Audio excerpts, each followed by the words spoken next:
2016 Volkswagen Beetle Dune.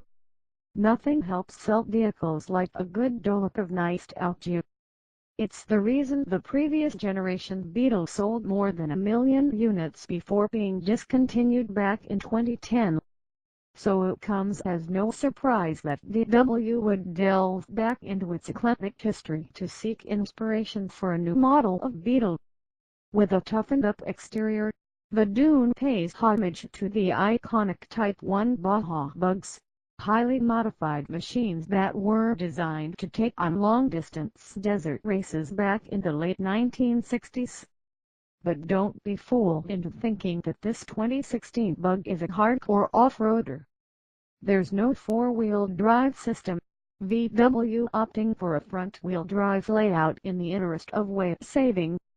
However, with raised suspension by 10 mm, a wider track, and front and rear wheel arch extensions, the Dune certainly has an air of off-road ruggedness.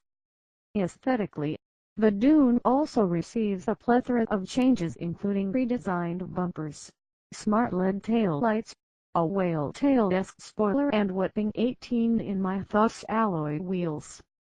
Combined with the striking optional sandstorm yellow paint, the Dune, to these eyes at least, is a cohesive and rather handsome-looking package.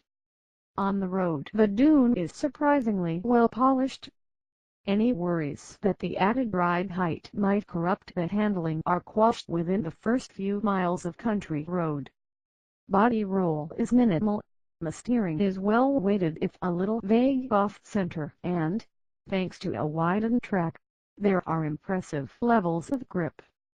Unfortunately, ride quality isn't as good as that of a comparable Golf, the problem no doubt exacerbated by the 18-inch wheels. However, once up to speed, the Dune settles down nicely and the damping is just about spot on for British B roads. In the UK, Dune buyers get the choice of two engines, the 1.2-litre 100 for Bishop petrol or a more powerful 2.0-litre 148 Bishop diesel.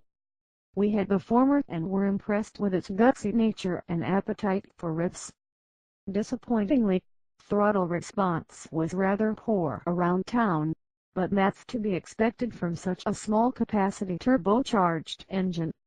Interior-wise, the cabin is fairly similar to the standard car, with some nice touches to set it apart as a premium model. The bold paint scheme is carried over into the cabin thanks to wrap-around inserts. The seats receive attractive contrast stitching and a multi-function leather trim steering wheel gets a decorative Dune insert, just in case you forget where you are. Ultimately, this is a far more characterful interior than you'll find in the Golf or Scirocco. Ergonomically, the car is typically Beetle, plenty of space up front, good visibility and a decent driving position. The boot is also plenty big enough for the odd trip to the beach, at 310 liters. However, rear space is limited, with only 2 seats and not much leg room. On paper, the Dune doesn't make a whole lot of sense. It's £2,395 more than the similarly equipped Beetle design and offers no extra practicality. But you don't buy this car for its off-road prowess or sporting credentials. You buy it because you want something a bit different.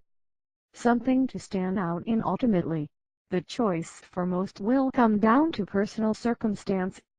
If you have a family and want some very light off-road ability, you'd be better off with a Fiat 500X or Mini Countryman.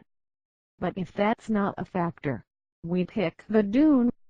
It's better to drive, looks infinitely more distinctive, and in 1.2 TSI guys manages to be impressively frugal. Thank you for watching. Bye bye.